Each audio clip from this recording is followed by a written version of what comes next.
Hello and welcome to Jump Advisory, working with a LoveWorkLife recruitment agency, training academy. So, ladies and gentlemen, as people start to log into the chat room and the box, if you can please drop me a mail on your chat room to tell me who's in, that'd be very much appreciated. It's a very busy webinar as always. It's probably one of the busiest webinars that we've had. So let me just go through some of the people that are here. We've got Elite Personnel, we've got Trio, we've got Westrays, we've got Sendona Marketing, we've got G2 Legal, we've got CAR Consulting, we've got Brownlee Dean, we've got Spencer Experis, sorry, we have, Athwal, Amore Recruitment, we have Fairway Recruitment, we have Judge Recruitment, Impact Recruitment, another people from Express, lots of people from Express on here today. We have King Recruit, we have lots of people from Gmail, we have Harper Evans, we have First Choice, we have TaylorMade Recruitment, we have TNN Recruitment, we have Hall Recruitment, we have PG Recruitment, we have, who else we have on here? We have lots of people from lots of companies, which is really good. Mason and Wake, we have Premier, we have King Recruit that I talked about. Impact, Plum Personnel are on as well from there. And coming up to the last people, TT 24/7, JS Recruitment, we have Insure Search, we have Recruitability, we have Autograph, we have Agile Recruit, and the final page of people that are on here is just G2 Legal. So we have lots of people. We have just touching the 100 mark. So as people come in, I'd like to sort of give you an idea of what's going on. So Jump Advisory Group, okay? Where's Jump Advisory Group come from? So as you know, Paul Jacobs and I have been working under the Love Work Life banner for over 10 years now. Through lockdown, on some of the webinars, we've been working with people such as Paul Sharp and with Dave Pye, and we've decided to come together and create a new business called Jump Advisory.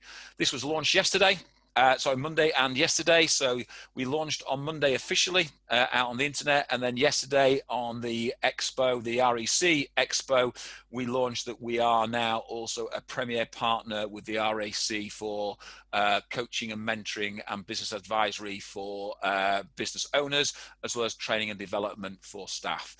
So over a period of time, as you can see, Love Work Life is no more, but over a period of time, what we are going to do, we are going to change the Love Work Life Training Academy stuff, because there is so much of it. And I mean, there is an immense amount of stuff on the Love Work Life Training Academy that we need to change, reshoot all the videos and reshoot everything that's on there. So that's what we're doing. So over the next 3 or 4 months, we will probably still be working as Love Work Life Training Academy in conjunction with Jump Advisory Group for these Wednesday sessions, but everything else will be under Jump Advisory. I hope that explains everything to everybody. So, conducting a sales call, obviously really hot on everybody's lips, and it's really, really sort of the thing that people are driving now. Should I be doing sales calls? Should I not? Etc. It's the question that we probably get asked the most, and the answer to that question is absolutely we should be doing sales calls. Absolutely, we should be doing the right things, constantly making contact with our clients and selling to our clients. But what that means is we've got to improve our sales. If we go in with the same sales skill that we went in or came out of into lockdown with, then what we're going to do is we're going to probably find that our sales skills aren't good enough in the new market. And to me, it's about getting the basics right.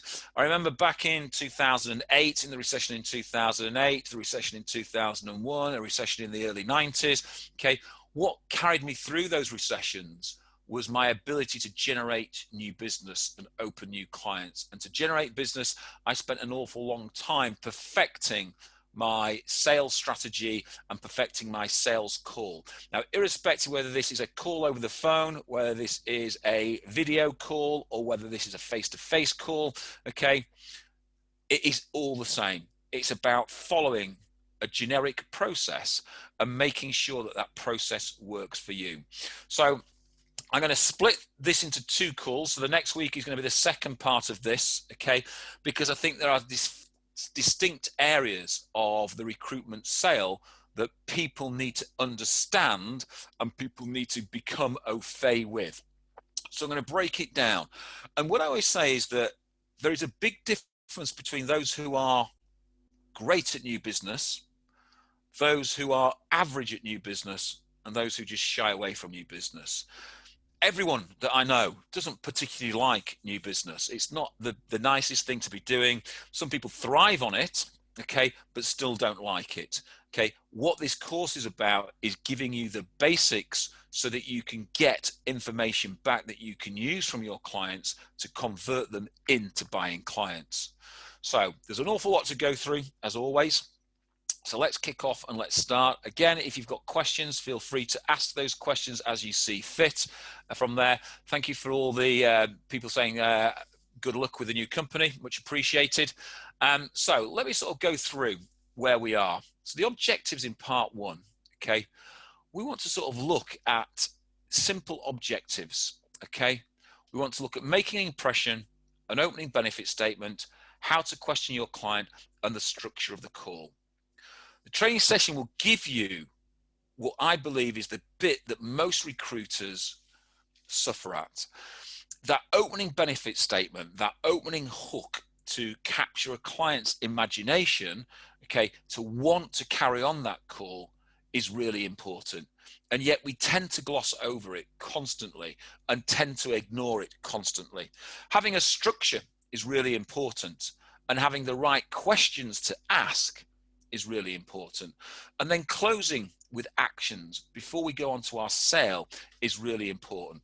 So I said, whether you're delivering it face to face or whether you're delivering it, over the phone or whether you are over a video, it makes no difference. These things are still the same. So let's have a look at the first part, the opening benefit statement. So the opening benefit statement, the question is always, how long does it take to actually make an impression? And I've debated this long and hard with lots and lots of consultants. I've debated it long and hard with lots and lots of clients. And it averages between 10 seconds and 30 seconds, depending on who you're talking to. That means, let's take it the worst case scenario, you've got 10 seconds to make an impression. Worst case scenario, you've got 30 seconds to make an impression. 10 seconds doesn't sound like a very long time until you actually time 10 seconds. That's 5. So 10 seconds is an awful long time. 30 seconds is an even longer time, which means you've got an ample time to actually make a proper opening benefit statement that will do the right things for you and capture the hook with the client. But it's important that we understand that even if we're doing it by video, we've got to understand what our first interaction is like. It's interesting, I do lots and lots of Zoom calls obviously with clients and do lots and lots of preparation. Okay, so I always make sure that my sound is on. I always make sure that I've got a well-lighted room. I make sure that I've got the normal things that I need. And it's interesting, we've gone from having background screens behind us, etc. But lots of clients said they'd rather see a natural background, etc. from there. But there's things like, what do you do? How do you say hello? Is it that usual Wallace and Gromit wave that everyone's sort of doing at the moment? The usual thing I tend to hear on every Zoom call that I go on is, you can't hear me, you need to press your mute or unmute your microphone. So we've got to make sure that when we go on, we know what we're doing. And that's understanding our technology if we're going on Zoom call. If we're going on a telephone call, okay, remember, the client now can't see you. So your words now become very important. So that 30 seconds is 10 seconds is really, really key to what we want to be doing. But we need to think, what is it that we say within that period that's going to make a difference? What is the opening benefit statement actually there to do? And this is a question that I've asked constantly. If you've got 30 seconds to make an impression, the question is how? So the opening benefit statement is there to grab the client's attention. It will give you the client a genuine reason to listen to you further. So your opening benefit statement will tell the client why they should carry on the conversation, why they should listen to you. And remember, clients, just think how many calls they get every day from recruitment agencies. They get lots and lots of calls. I remember maybe back in my day in the 90s, they were getting between 10 and 15 calls every single day. Now they're getting emails. Now they're getting video requests. Now they're getting calls. Also think, in the 90s, there was only 20,000 recruitment agencies in the UK. There's now 40,000 recruitment agencies in the UK. So our clients are going to be getting an awful lot of calls. So we've got to understand what we need to say to the client. And it's the benefit. What benefit has the client got to listen to you? And it's the benefits that will hook the client on that first call. So why is it important to state benefits quickly to the client? And so it's important that we've researched the client beforehand, before we make a call, so that when we actually open up the conversation with the client's got a genuine reason, want to listen to us, want to further that telephone call. So we've got to open with a bang. So understanding your client and doing some research before that client call is really important. Probably more important now than it has ever been. So let's look at those benefits. And let's look at that. As I said, if they're getting between 10 and 15 cold call a day, which means clients know what is good, what is average, and what is poor, because they'll have had those first 30 seconds with a client. They'll have had those first 30 seconds with an agency calling them, and they'll understand what that is. The opening benefit statement is there to do one thing. It's there to transition you from being a cold or semi-cold or warm or tepid call with a client into a fact find where you can find information from that client that you can use to develop your sell. So the question is, how do you differentiate yourself from a bad call to an average call? So, as I say, it's there to transition you into a fact find, but the list isn't endless about what differentiates you. I want you to sort of understand what benefits you will have that will whet the client's appetite to continue the call.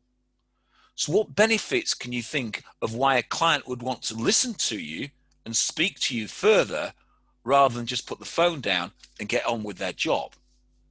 So let's look at the following things that sort of clients would like to know and like to understand from us. We start about niche market specialism. What areas do you specialize in? Talk about market knowledge. You know, understanding their competition, understanding what the market's doing at the moment, mentioning something that they've been doing.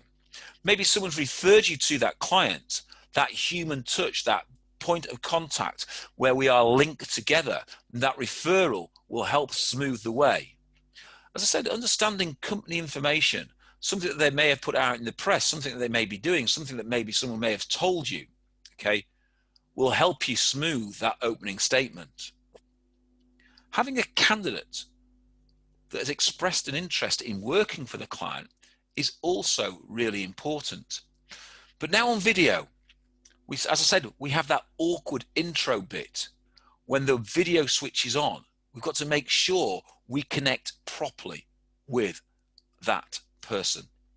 You need to be obvious that you do know what you're talking about. So when you're meeting someone, we've got to make sure that we are absolutely animated on these screens. It was interesting. I was with a client last week, and they were doing video CVs to a client, and you couldn't see the consultant. The consultant never smiled. There was no animation from the consultant. There was no pizzazz. Okay, and they were selling a CV into a client, and they're doing it over one of the platforms. Okay, so we've got to make sure that we are ready to be exuberant. Remember, most of conversation is body language. 55% of every conversation is body language. Now, you can express that down the phone, but sometimes people freeze on videos and they get very nervous and they don't say it, they don't move anything on the video. So we have to make sure that we are expressing our feelings through our body movement and our body motion when we're opening up that call. We need to be effervescent. Selling is that transfer of enthusiasm. So if we transfer that enthusiasm from that opening benefit statement, there is more reason why the client will call us, carry on that call. So you need to practice your opening benefit statement. And it's very interesting that I've had consultants sort of giggle and laugh at that statement. What do you mean I need to practice it? Can't the statement be the same for every single client? And the answer is no, it cannot. Because every single client is different. Every single client has a different need. You have to have a reason why you're making a call, even if that's a brand new client that you're calling. Have a reason to make the call. So as I said, being a niche market specialist is really important. But what areas do you specialize in? What areas is really going to prick the client's interest, whet their appetite to want to talk to you? Having that market knowledge, we talked about working with their competitors, having interest knowledge on the background of the marketplace, etc. Clients are always intrigued about what's going on in the marketplace. So finding clients and finding market information which matches what that client requires, whether that be in attracting candidates or what their marketplace is really important. Now, I'll give you an idea of how this works, okay?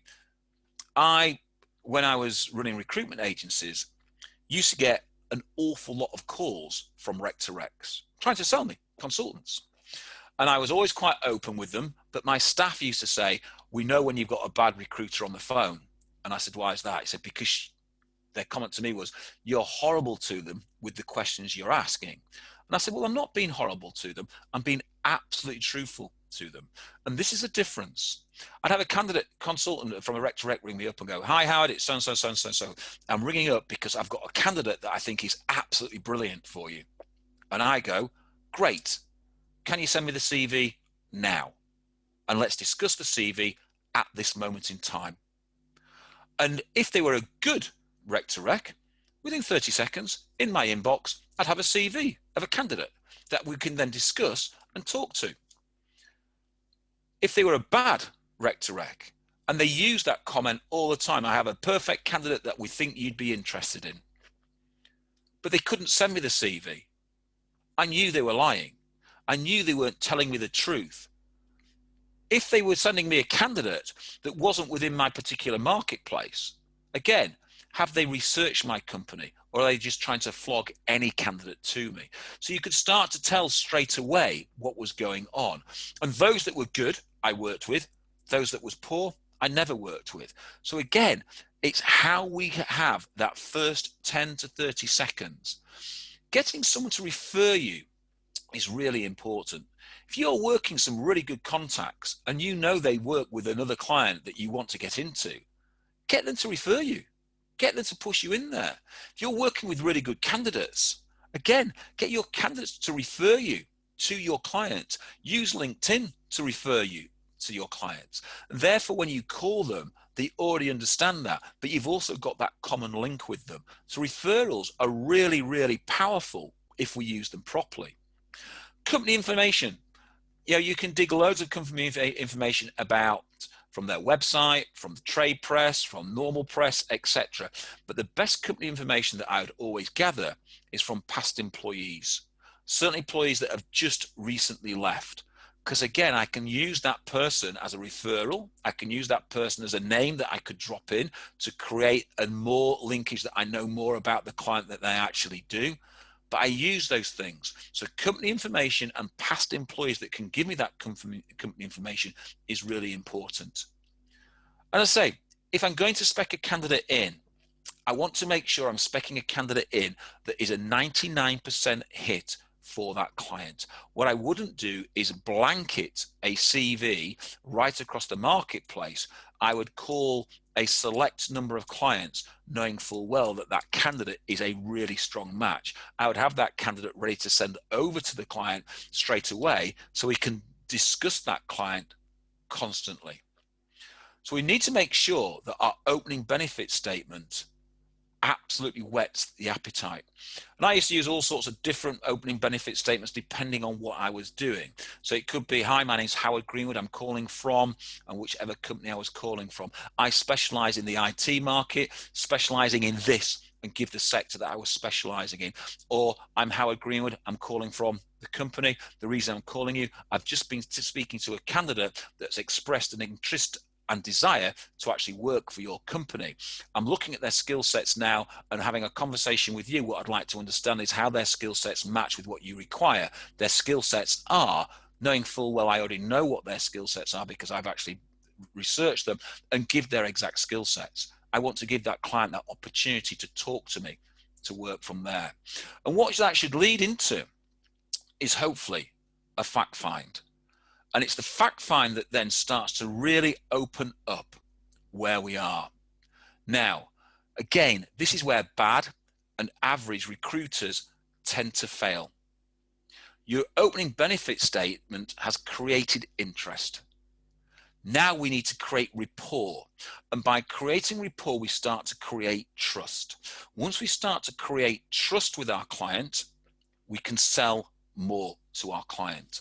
So it's all about creating that trusted advisor opportunity. It's all about creating that opportunity that a client trusts you enough to A, give you a job, but B, to give you exclusively, and then finally to give you all their work exclusively. So it's the start of that process. So this first opening benefit statement then leads into that fact find, that questioning part of the sales call. This is where we start to create rapport, and rapport then starts to create trust. To do that over the phone is good. To do it over video is better. To do it face to face is even better. So we've got to start to think about our capabilities and our options in this moment in time to make sure that we can do one of those three things. If it's the phone, we have to be better than everybody else on the phone. And what defines you as being better, and again, speaking to clients, what defines you is the questions that you ask.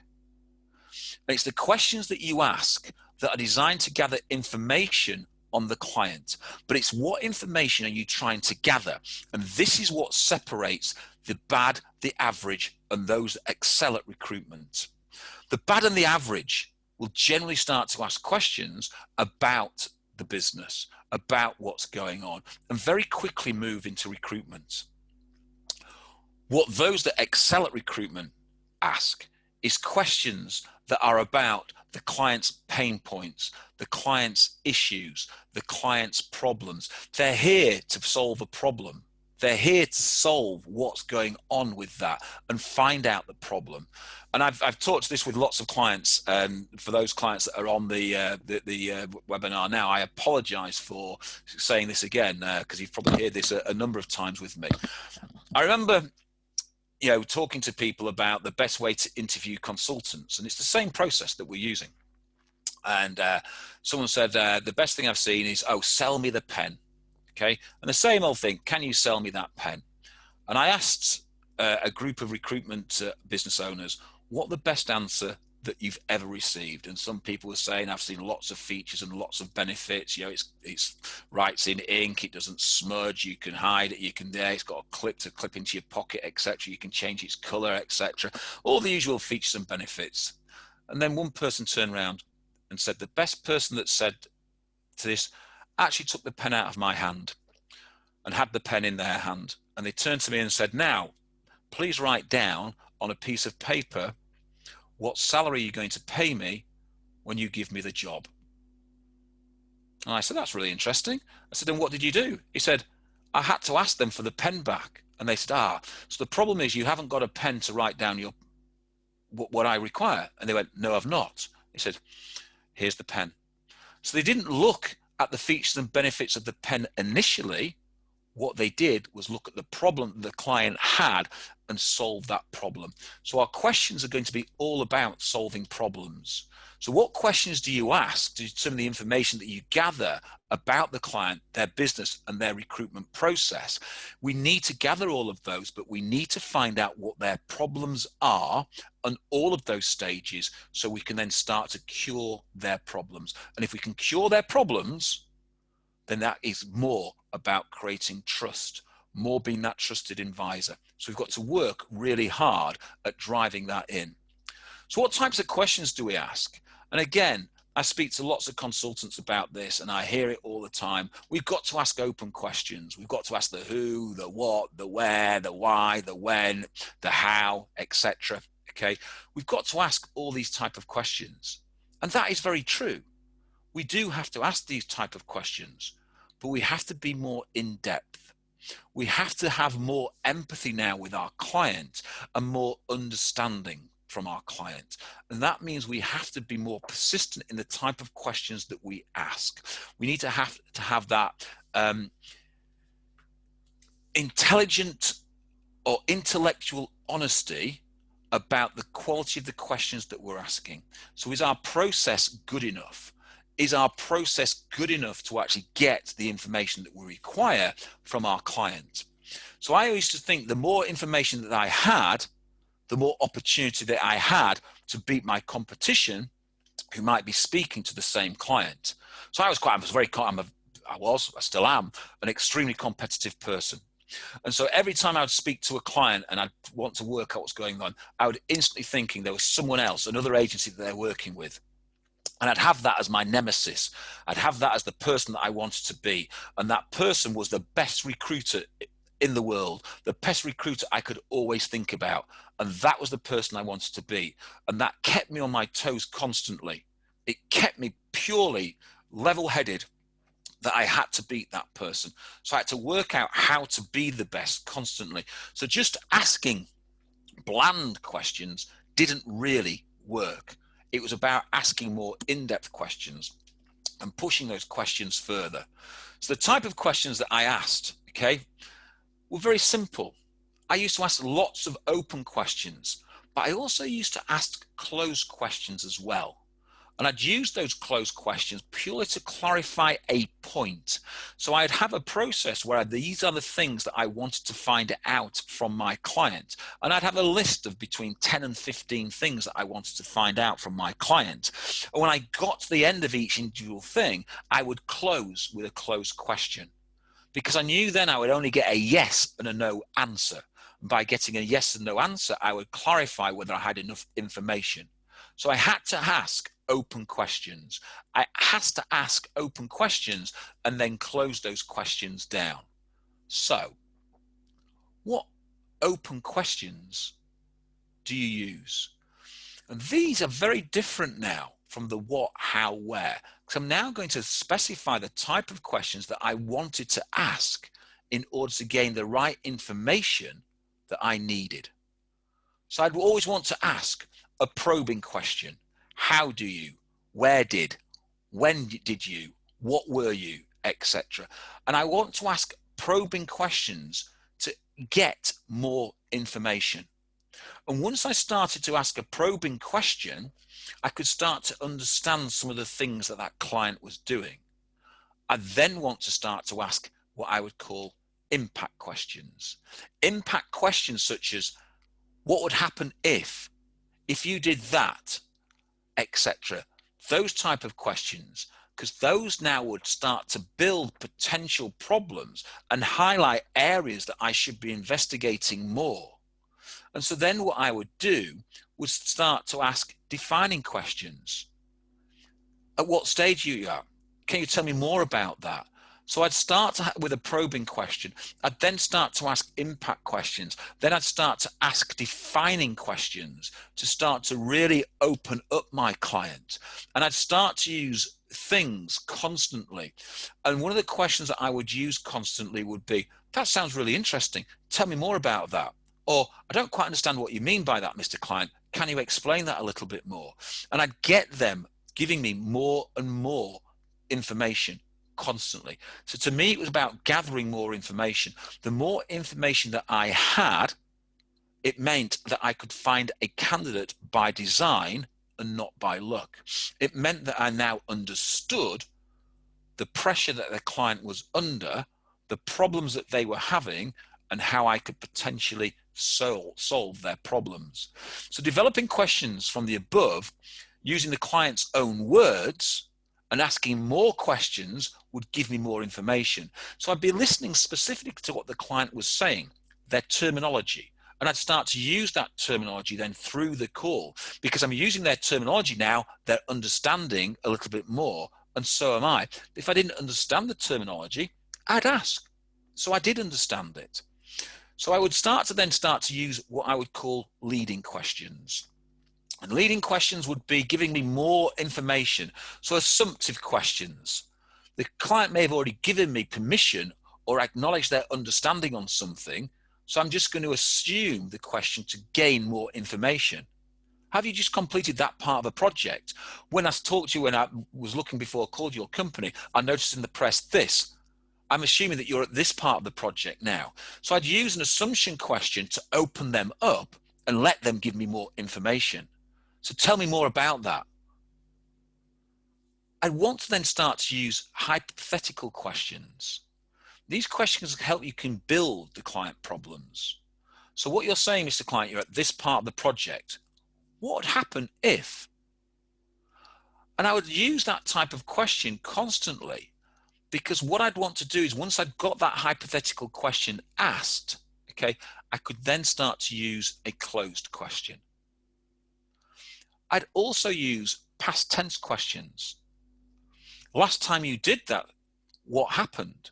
Last time you recruited for this type of position, what happened? When did you last recruit for this type of position? So using assumptive, using hypothetical, and using past tense questions then would give me more and more information constantly. So I had to start to think about the type of questions that I wanted to ask, and I'd have them planned constantly. So I'd have them written down to a certain degree until I became confident enough to be able to think on my feet and ask those questions there. But there was questions that I wanted to avoid. And this is, again, what poor and average consultants do constantly. So the questions I wanted to avoid would stop me making a faux pas with the client. So the first one I'd want to avoid is a closed question when I wasn't confirming confirming my understanding. What I didn't want to do is just ask questions where the client could say yes and no. And I realized very early on in my fact finding, if I was asking those type of questions, because I'd find I was speaking more than the client. So in this type of marketplace, the client should be speaking 80% of the time and you 20% of the time.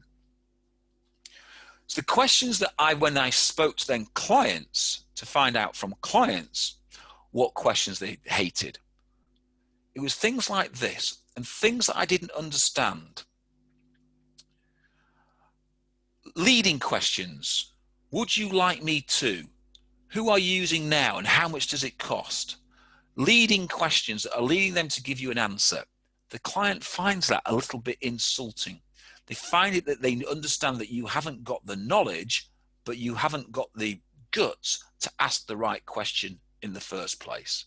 We've talked about closed questions. Can I? Will you? Etc.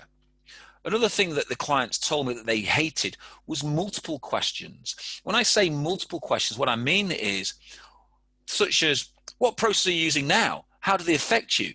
And when did you last upgrade them? There's 3 questions in one go. They would only ever answer the last question. So what processes are you using? And how do they affect the business? They would never answer. So always ask one question at a time, not multiple questions. Another thing clients used to laugh about and say to me, these are the questions, again, that I hate to get from recruiters. And these are what bad recruiters do to us, okay? They start to answer their own questions. How many people have you got in your team? 12. How many people work for you? is this project, I'm assuming this project is finished now. Have you finished the project? Yes, you have. They start to answer and ask and answer their own question. So the client doesn't have to answer. The client doesn't have to say anything. They just say, well, if that's what you're thinking, then that must be correct. And sometimes probably what you're doing is not correct. You haven't got the right information. And the other one is ambiguous questions, not actually finishing the questions. And again, when I'm on the receiving end of this, again, it's just appalling. Do you use agencies, or when you start to add an or on the end of the question and then leave it open, it's very ambiguous to the client. And the client doesn't like that ambiguity. They want you to be defined with your questioning. They want you to the point of the questions. They want the questions to be asked that will give you the information that will help them solve their problems. And remember, solving their problems is quite easy. And their problems aren't just about recruitment. Their problems are about attrition, candidate attraction, reducing the overall cost of recruitment, etc. So if you can start to weave those type of things in, then you're starting to get the information that you want from your client. So always make sure your questioning is really strong. So that then moves us on to the structure of the call. And again, I've had lots and lots of debates about structure, about how structure works. What we need to understand is that if we're going to add some flesh to the bones of our call, okay, we've got to make sure that our call has a structure to follow. So I sometimes start to think about what consultants do. And again, what I tend to find was when I was looking at the best way that I could improve myself, yes, I'd look around the consultants in the room and listen to what they were saying. I'd hear what they were saying. I'd go speak to the trainers in the recruitment agency. I'd go speak to other people who were good and start to gain more information. But I took it one step further. I'd then go out and start to ask clients what they liked and clients what they wanted to get. And so this started to create my solution. So that opening benefit statement was really important.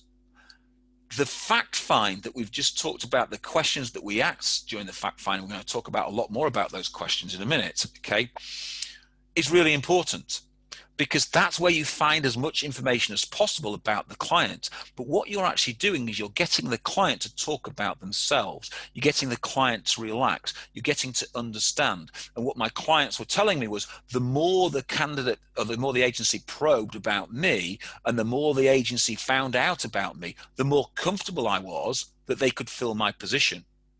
What you're actually doing is creating what we call a shopping list to sell against. So you need to establish then your position. And this is what lots of consultants never do. You never establish your position. So you need to establish your position, okay, to make sure you haven't missed anything during the fact-finding section. It will give you an opportunity to discover if you've missed anything and then recover. So you can recap everything and then ask, is there anything that I've missed that will help me solve your current problems or help me find the right person? And only then do we sell the solution. Only then do we start selling that solution. Once we've established your position, it will create that shopping list, the shopping list that then you can match to the client's needs, problems, and solutions. If the fact finder's identified the problem, you can now really hit the clients on the head with those and look at how you're going to improve the client's opportunity. And then we get to the end, we're going to close and close properly. So when we start to talk about this structure, we start to talk about what I always call the diamond structure, okay? So your sales strategy will give you the structure of the call. So it doesn't matter what your client does, you can always go back and follow the same structure. It's your call. You take control of it. It's your call. So you outline the purpose of the call once you've got through the opening benefit statement. Explain what your objectives are by using the diamond principle. What I'd like to do is find out a little bit more about your company so I can understand what you're working on, how I can potentially help you, and what we can actually do from there. We start to talk about the things. So we start to talk about that opening benefit statement. So it's a smaller part right at the top of the diamond. That fact find is now a really big part right across the diamond. The biggest part, though, is that testing your position. And why is that the biggest part? Because what you're going to do is go back and reconfirm everything the client has told you and ask the client if there's anything that you have missed. If you have missed stuff, then guess what? Your competition will have an edge on you, because if they found it, they'll be able to find that candidate by design and not by luck. Once we then start to sell our solution, we match our solution to what the fact find has told us. So we're hitting all the client's hot buttons constantly and driving into the client's hot buttons to ensure that we don't miss anything. We are now whetting the client's appetite to want to buy. And right at the end, we close. So a very quick conclusion on this part before we move on to the next part. And I think it's important that we conclude in each part. Have a structured call. Have a strong opening benefit statement. You have very little time to grab the client's attention. Have a bridge from your opening benefit statement into your fact find. It's really important. And your questions need to be open and close. And you need to do lots of different styles of questions, probing, impact, etc., to make sure you're getting the benefit from your client. So we've got to start to think about then what we do to get inside the client's head, how we get inside the client's head, okay, from there. So the fact find is where we build rapport with your clients to find out his pressure points or her pressure points so we can cure them. We use lots of open questions, and questions where you start asking about the client as the person is the best way. Get the client talking about themselves. So I always used to sort of ask questions there. If I wanted to get inside the client's head, I'd start to ask questions that would open my client up. So I'd want to know things such as, how long have you worked at the company? What keeps you here? How big's your team? What's the company have in mind for you? How long has your company been established? How big is the company? What's great about working for the company? What's your current team working on? I wanted to ask those questions because I wanted to understand more about the client and the company, what keeps them there, why is it a good company to work for? I can then start to expand to build rapport, because building rapport now becomes quite simple. Building rapport now is about talking about to the client about their work. So you've started to build rapport. Now we need to ask questions that progress the call. We need to move in a direction without it coming across now as an interrogation. So these are the sort of questions that I would ask. And I'd ask questions that would be coming to the point with the client. So after talking to the client about them more logically, about them as a manager, their plans, their current projects, their key deadlines, then became more easy to ask. They became an easier, I suppose, process to follow. So you need to build a clear picture of what your client's business and team and projects look like. Remember, we're drilled into us that recruitment is a distressed purchase. Let me tell you now, recruitment is not a distressed purchase. If it was a distressed purchase, then guess what? Clients would be paying you whatever money it is to get the people across the board. So they're not a distressed purchase. The attrition rate before lockdown in the UK was between 15 and 20%, which meant only 15 and 20% of every recruitment role taken on is a distressed purchase. The rest of it are planned. They're planned by the client. So if we've got a clear understanding of that client's plan, then we've got a clear understanding of the client's needs. So we need to be asking questions, probing questions. How big is the team? We need to ask, what is the plan of expansion over the next 12 months? because that way they will tell you how big their team's going to grow over the next 12 months. You could break that down over the next 3, 6, 12, 18 months, whatever it is, because guess what? They'll have planned that. Only distressed purchases come from something that they didn't know about. We didn't know coronavirus was coming, so no one planned for it. So it's the same here. When they're planning their business, they plan how many heads they're going to put into their business over the next 12 months. So should we understand that plan so we can sell to that plan. How many projects are they currently working on? And what are those projects going to need from a manning position, whether it be permanent staff, temporary staff, contract staff, what is going on? What type of person do you look for when recruiting for your team and company? We're now starting to get a profile of the person. We're now getting a clearer picture. What is the key projects that keep you awake at night? I'm now starting to twig into what part of the projects are they worried about? How can I help them? What solutions can I bring to them? Because remember, clients hire on skills, but fire on behaviors. So we should be asking what behaviors clients need to really build their team.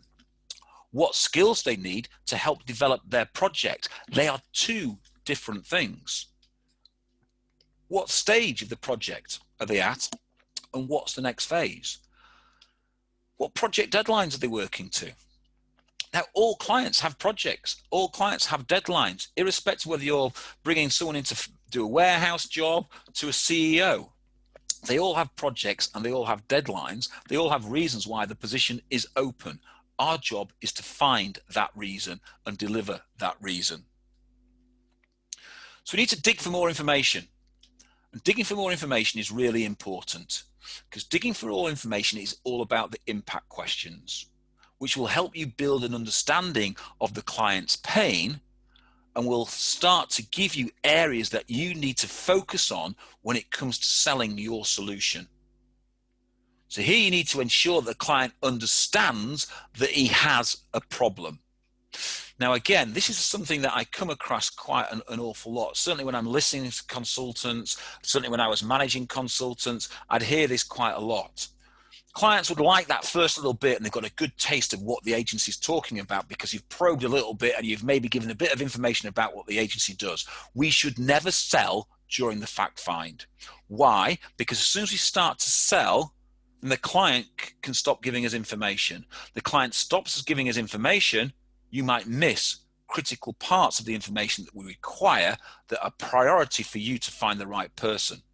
So we should never sell during the fact find. Give slight bits of information, absolutely, link that information, but assert to the client, I'll cover that when I talk about how we can help you with your recruitment. So I always push them back when they start to ask about my recruitment solution because I want to make sure that I had the right information. So I'd always dig for more information using my impact questions. And my impact questions would be simple things such as, what happens if you don't deliver the project? What is the impact on the business of not having the right team member in place on you? So I'm pushing everything back onto that person. Because if I can make that person look good to themselves and to their manager, guess what? They're going to start to trust me more. They're going to start to want to work with me more because I am curing their problems. And if I am the person curing their problems constantly, I can start to take more business from them. Do you currently hire on skills, but find yourself firing on behaviors? It's a question that I ask constantly. And I was shocked at how many clients turned around and said, absolutely, I've hired on skills and I tend to always fire on behaviors. So guess what? If we understand more about the behavioral profile of their candidates and what they require to fit into their team, we can reduce their attrition, which reduces their overall cost of recruitment, which again means that you can maintain your fees, margins, etc. If not, you can actually drive them up. So we need to understand what their current issues are. Are they hiring on skills and firing on behaviors? Because every recruiter gets a list of skills, advertises a list of skills, talks to their candidates about those list of skills, puts those list of skills to the client, interviews on skills, bang. Get rejected on behaviors, but sometimes the skill override the behaviors, placement. 6 months later, 3 months later, termination, clawback, all sorts. So we need to do what's right. What are the hidden costs of recruitment? So how much time is it taking them to recruit? And if we can reduce their overall cost of recruitment, then great. I always wanted to know what their recruitment process was, because I could then highlight areas where I think that are a problem to them and might be costing them money without them knowing. Because guess what? We spend a lot of time talking about recruitment problems, talking about how we're going to recruit for clients, but we never bring a client into the room to have that conversation. So we don't know what their problems are. But the clients talk about recruitment too, and they never bring an agency in to talk about help them. Except when you get to the really big market players, they do that. And they reduce their cost of recruitment and drive the cost of recruitment down. But it keeps the fee and the percentage of that fee and the profit that the agency makes reasonably high. So it's worth doing it. You want them to grade their current process, and even if they grade it as a 9, why only 9? Why not 10? Because I very doubt that any client, will grade their process as 10. What else could they be doing with their time when they are not recruiting? So how much can you take from them to give them time to do their job? That's what they're paid to do. Means if they give you more stuff to do, they trust you more. Can you deliver back to them? And what impact does it have on their workload overall? If we understand that, then we're there. And then I want to know, what do they like and dislike about their recurrent recruitment processes? Again, if I know what they like, great, I can build on those. If I know what they dislike, again, I can change them. I also use that question as a secondary question. What do you dislike and like about working with recruitment agencies? Then again, I can start to find out what part of the recruitment job do they hate? What part of agencies do they not like? And then we start to move from there. But I said, and I'm going to say it again, this is the fact find. So we need to do one thing during the fact find. We need to stop. One big don't. Do not sell during the fact find. The more we sell during the fact find, the more problems that we will have. So we've gone through a really strong fact find with a client, and we've found everything that we need. We've asked lots of open questions, and we've closed each individual section. So all those questions, we've closed it with a closed question, so we know absolutely everything. I now want to establish my position within that client. I want to know what's going on. Now we have all the facts. We need to understand whether we've missed anything. I often sort of look at consultants and say why it's important not to sell your solution. And they don't quite understand why. If they say, well, the client's buying, why not? Why can't I sell straight away?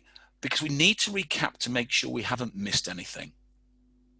You need to understand that you've covered all the client's major issues. You've confirmed the client's situation, and you need to be able to highlight to the client their issues and their weaknesses in their recurrent recruitment process and how you can solve those problems. So we need to confirm back to the client what we've just discovered. We go over and talk to the client about everything. You show to the client that you've listened to them. It demonstrates to the client that you've understood their needs. It recaps the things for the client, and it gives the client an awful opportunity to recap their issues. And it gives them an opportunity to then to find out and ask you further questions, or you to ask them further questions to give you more information. Because they might suddenly remember something that they hadn't given. And I can tell you now, if I've been given a spec, I will still go through this type of process, because I guarantee once I've gone through it, that spec is twice as long as it was before, because I've got now more information that I can work from. So you need to confirm to the client what they've just delivered to you. So, as I said, what we're doing is we're building a shopping list. We need to confirm the client's situation. You should be able to highlight the client's current issues, their weaknesses, and their current process, and work from there. So these are things that I would always try to recap constantly with the client. For you, it demonstrates your capability in understanding their pain. So I'm going to recap their pain. It enables you to check that you've covered everything. And if you've missed something, you can catch it before you propose your solution, because it might be something that's really important. So it's a catch-all situation. It reestablishes to the client that their current process isn't fit for purpose and the potential problems that the client actually has. So it reestablishes that, and it brings that to the forefront of their mind. And as I said, it creates a shopping list for you to match and sell against. If you can match and sell against your client's needs and start to highlight things, then it gives you an opportunity to really whet the client's appetite to want to buy from you. So you need to be clear on the most important thing the client wants from your service, and then be able to match that. And each client is different. So you could write 10, 20, 30 things about your service and have them all in a priority order, but they might not be the right priority order for the client. So we need to make sure that they are.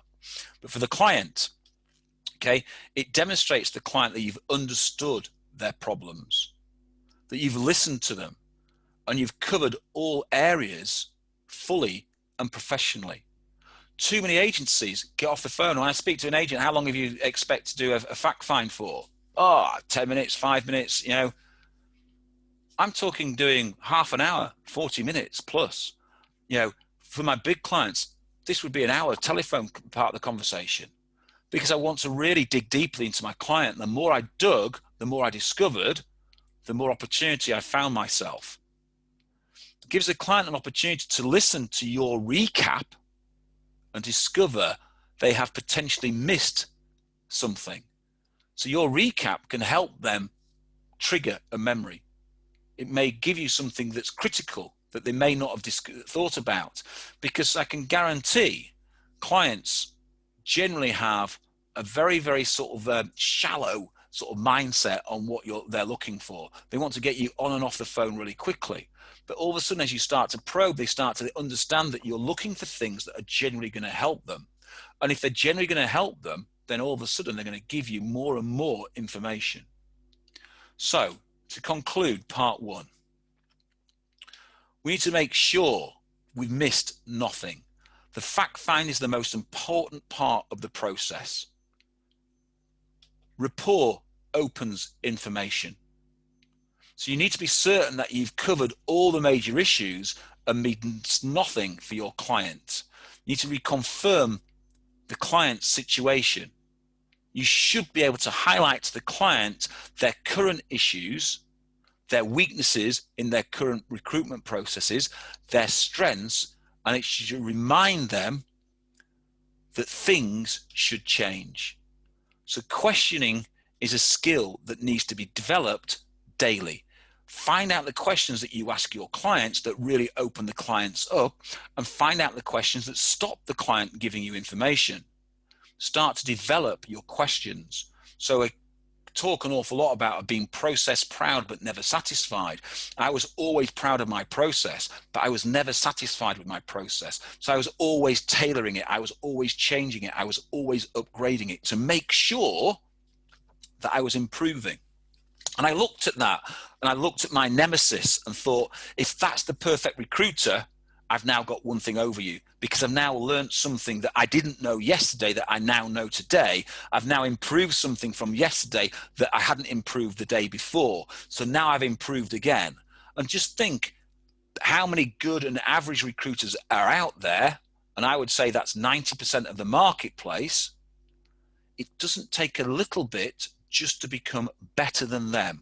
And once you become better than them and start to move away from them, you will take more market share. So it is important.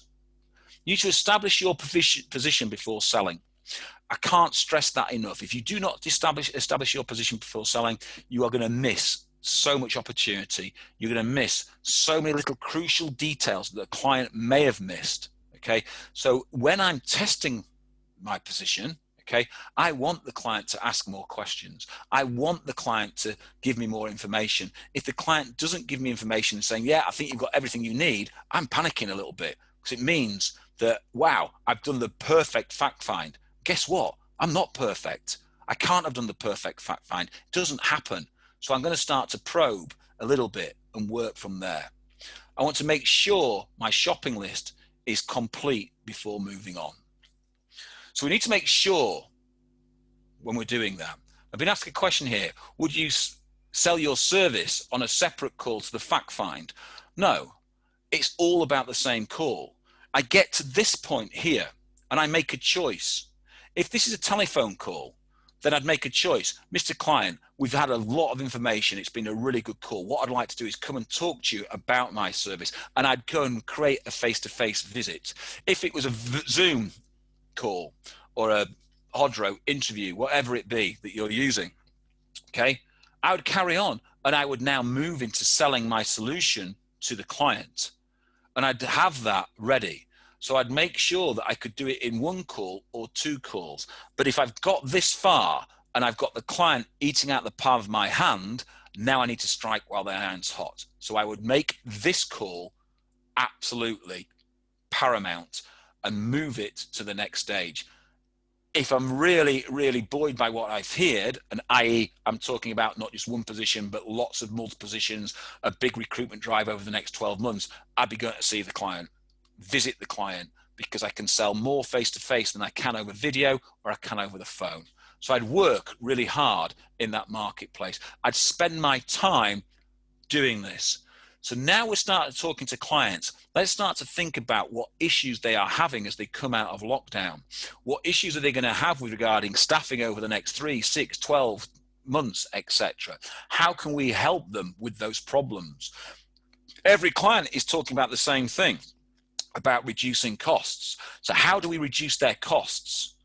We're not talking about the fees and margins of recruitment. We're talking about the overall cost of recruitment. If we can reduce the overall cost of recruitment, okay, it makes our client look really good to their bosses. If they're the owner of the business, it shows that they trust you.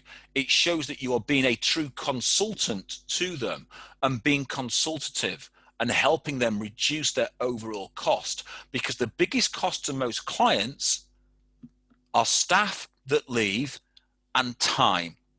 So if we can reduce attrition and reduce time and give them more time to go back and do their job, then we're in a really good position to create rapport, build rapport, and create that inter-trust. Once we start to become the trusted advisor, then we can start to sell bigger solutions. So it's not just about seeing the picture of today. It's about seeing the overall picture and how I can fit into that. So our fact find and our establishing our position is so important. So that's the end of part 1. Next week, I'm going to talk about the sell, okay, and closing and how we sell and close. If you've got questions, feel free to drop some questions either in the question and answer box or the chat box, okay? If not, thank you very much for your time. It's been very much appreciated. I look forward to seeing you next week for the second part of this. This I would normally do on a face-to-face visit with my clients, okay?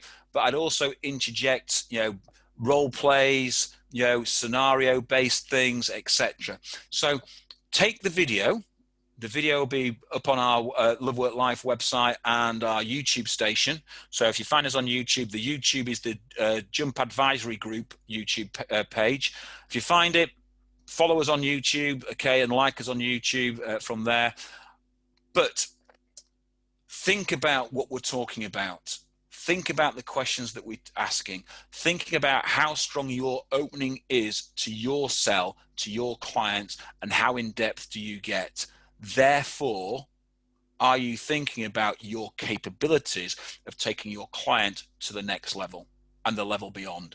Because remember, at this moment in time, getting more out of the clients that you're already working with is the easiest way to grow your business. Opening new business is important. So we need to develop our understanding of our clients. So if you have no more questions, ladies and gentlemen, thank you very much for your time. I've been Howard Greenwood. This is the Jump Advisory Group. Have a super week. I look forward to seeing you all next week.